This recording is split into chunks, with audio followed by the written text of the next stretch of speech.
Hey kids, were you having a fun day today? Did you enjoy yourselves? If so, then too bad. Here's me talking about Zio episode 36 and Ryusoulger episode 10. Starting off, we have ourselves Kamen Rider Zio, where we not only defeat where Sougo gets the Kiva Ride Watch, but we also see Waz get his ultimate form pretty much with no build up. Where it's Waz Ginga finally, I think it is, if I remember right. Yeah. Anyways, speaking of Ginga, Sogo and after Zio Trinity gets their all three of their faces stomped in by him. Sogo and the Time Jackers both figured that yeah, it's kind of a moot point trying to fight to see who controls the future if Ginga destroys everything. So they both sides agree that yeah, Ginga just becomes their top priority. And unfortunately, they think that in order to stop him, they need to go recruit Yuko so that another Kiva can join in the fight. But they completely forget that she's completely out of her mind, and she does not care about them, and will literally just let the she literally is ignoring the problem. Yeah, she's just like, oh yeah, Ginga's over there, whatever. I'll just ignore him.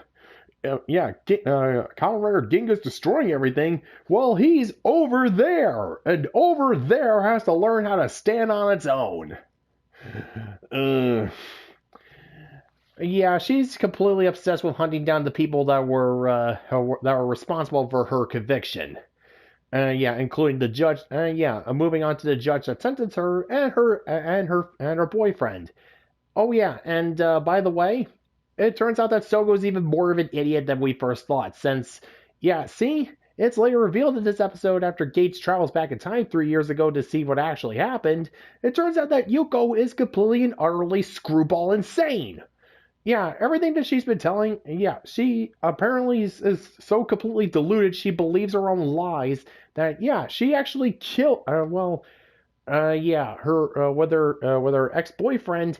Yeah, apparently, I'm not exactly sure if they were ever actually in a relationship. Well, actually, no way. Yeah, she was his ex-girlfriend, and when she found out that, well, he basically broke up with her because, well, again, she was most likely nuts, and, he found someone new, she actually decided to beat her to death with a manhole cover. Yeah, super strong, super crazy, and now has the powers of a Kamen Rider. Yeah, Ora, you made the absolute worst choice ever. And yeah, how the hell this guy's new fiance survived, getting clubbed in the head with a manhole cover is completely, utterly beyond me. Oh no, wait, never. Oh wait, I know how she died. Yeah, no. Yeah, apparently Yuko is an insane, jealous freak, and yeah, she was not wrongfully convicted like she was telling everybody, but again, she was properly convicted because she was a mass murdering psychopath. But again, Sogo's too fixated. Sogo's thinking with the wrong head, and yeah, he refuses to put her down even after Jiro inexplicably gave him the Kiva Ride Watch. Again, how did Jiro get his hands on that thing when, apparently because of the powers of another Kiva, all three of the arms monsters are bound to serve her? And yeah, completely ignoring how and why the arms monsters actually helped Wataru, the proper Kiva. It was because the three owed their lives to Wataru's father Otoya for saving them from Dark Kiva in 1984. But again, this show basically just takes anything that was correct and proper about the Heisei era and just flushes it down the toilet. Because Shirokura's a spiteful dick. Uh-huh. Speaking of spiteful dicks, Yuko doesn't even bother to lift a finger during the fight during the big fight against Ginga. And oh yeah, apparently Ginga is also nuclear man since apparently he gets all of his powers from the sun. And yeah, as soon as it gets cloudy, he just basically he just freezes in place like one of the titular gargoyles from Gargoyles, just like. And yeah, they didn't, and yeah, Waz and Schwartz witnessed this, and they thought maybe we should just take a giant sledgehammer and smash him into 100,000 pieces like in a Gallagher show. probably stop Ginga. Oh wait, yeah, I forgot. Schwartz is actually trying to harness the powers of Ginga and make it into another rider, most likely. So can't just so yeah, you can't kill him. But eventually, the three riders actually managed to defeat Ginga. But before Schwartz could get away with the Ginga Mirai watch, Waz swipes is like, "Yeah, I knew what you were gonna do." Ha ha. And yeah, it's not that you were being clever. It's just that Waz, you actually have eyes in your head. Anybody, hell, even Ray Charles could have seen that coming a mile away, in the opposite direction. Yeah. So yeah. Anyways, now that Ginga was dealt with, Yuko is basically free to just go and slaughter everybody that she thinks was responsible for her wrongful conviction. When, yeah, again, like I said, she was completely, utterly responsible for what she did, and she will gladly kill anyone that gets in her way. So yeah, they managed to, and once again proving that Sougo is a complete and utter idiot. I, I'm not exactly sure if when Gates, Tsukiyomi, and Waz told him that yeah, his childhood crush is a mass murdering psychopath. I'm not sure if they did tell him or not, but again, when confronted with her, knowing what she did, and I'm pretty sure it's implied that he figured it out. Uh, you know he had the Kiva ride watch, but he didn't use it because again, he's an idiot who thought with the wrong head. And it took Waz turning into Ginga finally, turning into his Ginga finally form to go and stop her. Yeah, when he transformed into Ginga finally, he managed to force out the another Kiva watch, and then Ora just killed her with some magic time jacker bullet or whatever. And yeah, she just died in his arms tonight.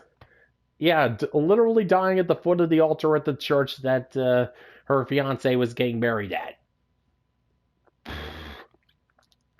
I think basically the only thing that would have made that scene perfect is if she screamed out the land. Oh yeah, Yuko was actually attacking her ex fiance at his new at his wedding, and surprised she didn't just scream out the Lannister send the regards.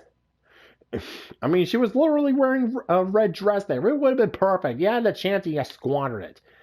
And it turns out that Sogo's crush on her, Yuko, yeah, apparently he remembered wrong. Since, yeah, the girl that he actually had the crush on, she was actually a completely different person that he met at the end of the episode. So, yeah, Sogo, you're a complete and utter idiot, and you nearly let a mass murderer get away with what she was doing. You suck. Just.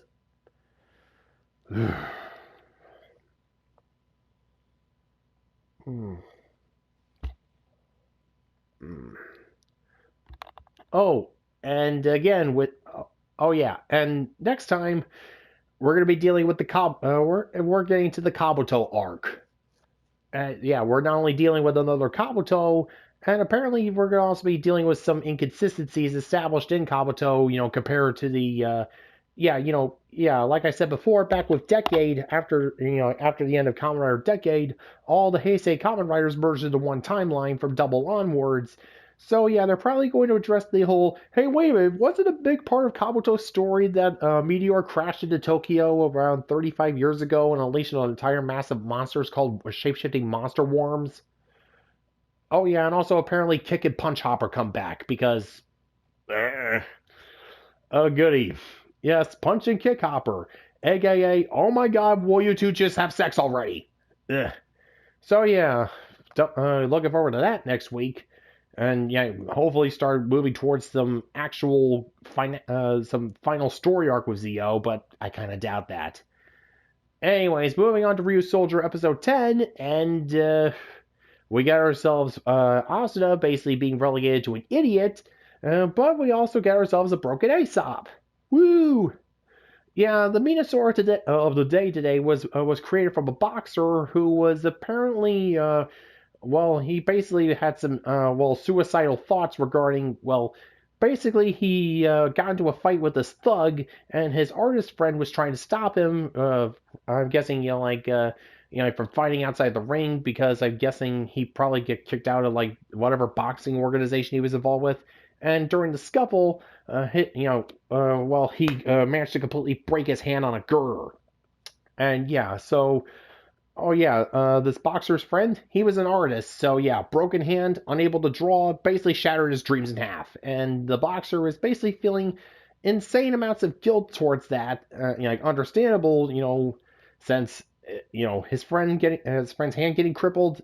Yeah, it is entirely his fault, and he entirely deserves to feel guilty about that.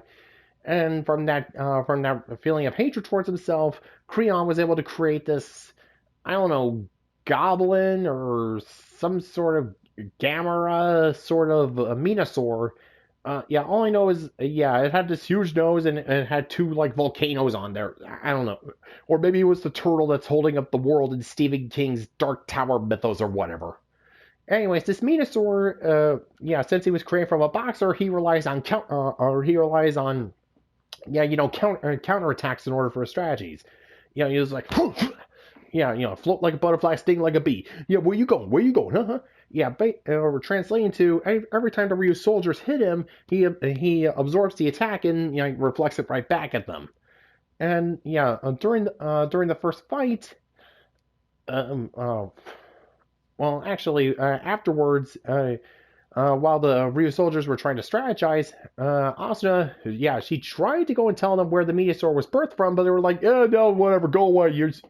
The sweets are over there. Yeah, basically just completely dismissing her, and it's never addressed. They never apologized to her over it. It's like the show is basically dedicated to making Asuna the team, basically just the team idiot, basically just treating her like a complete schmuck. And she's the only female Ryusoulger on the team. Make of that what you will. Anyway, she manages to track down the boxer, get his side of the story, and she tried to patch things up. But Waizoru, disguised as the boxer's artist friend, just basically just twists the knife, and there is like, basically like, you think I'll forgive you for what you did? As if! I hope you kill yourself! And basically just pushed his feelings of depression into just the absolute breaking point, causing the Minosaur to grow. And if any development did come from this episode, it was that Asuna basically just put Waizoru at the top of her shit list. Because Waizoru is, aside from being a complete Looney Tune, is also a sadistic freak. And also we learned that Creon apparently doesn't exactly like Waizoru either, since he was planning on using this supposed invincible Minosaur to kill him. And not exactly, again, hopefully at some point, I'm guessing like towards the end of the series, we'll get some explanation as to why Creon was working with the Druidons and why he's even doing any of this. It's pretty clear that Creon has his own agenda, apart from the Druidons, but what that is remains to be seen. So, they eventually figured out how to defeat the Minosaur by, every single time that it absorbs damage, it uses its left arm, sort of like a shield, and then reflects the counterattack through its right arm. Basically, like let's see, what was the name of that guy from Bleach? His powers are basically Captain Ukitaka as Zanpakuto from Bleach.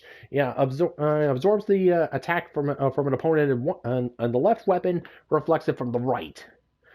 And they were originally planning on just destroying the shield there that he was projecting it, but when Asuna, Melto, and Ko took control of Kishiryu Ankiro's, they didn't actually implement any clever strategy. They just won through complete and utter Deus Ex bullcrap. It was, it was like if knocking over said. It wasn't actually one. The fight against the Minosaur wasn't one with any clever strategy. It was one with some Rube Goldberg crap. Deus Ex Goldberg, as I'm calling it. It clogged up the volcano on his right arm. They managed to defeat the Minosaur, and whatever. And apparently they just the male Ryusoulgers learned pretty much nothing, and Asuna's basically is like all's forgiven as soon as they realized that they didn't eat all the meat for their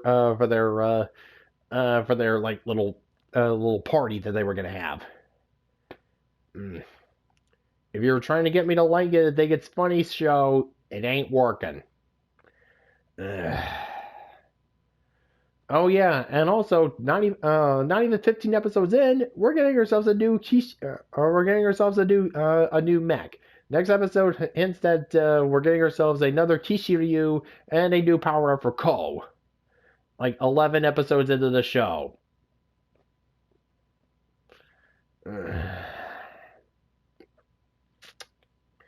So yeah, Ryusoulger, you're not winning me over. You managed to at least make it past the 5 episode mark. That's at least better than Q Ranger, and definitely a lot better than definitely a lot better than Super Digisteel. But that ain't saying much. So yeah, Zio may actually start moving towards something at least decent. I don't know. I'm not putting any real money on that. And Ryusoulger is starting to get on my nerves. Yay.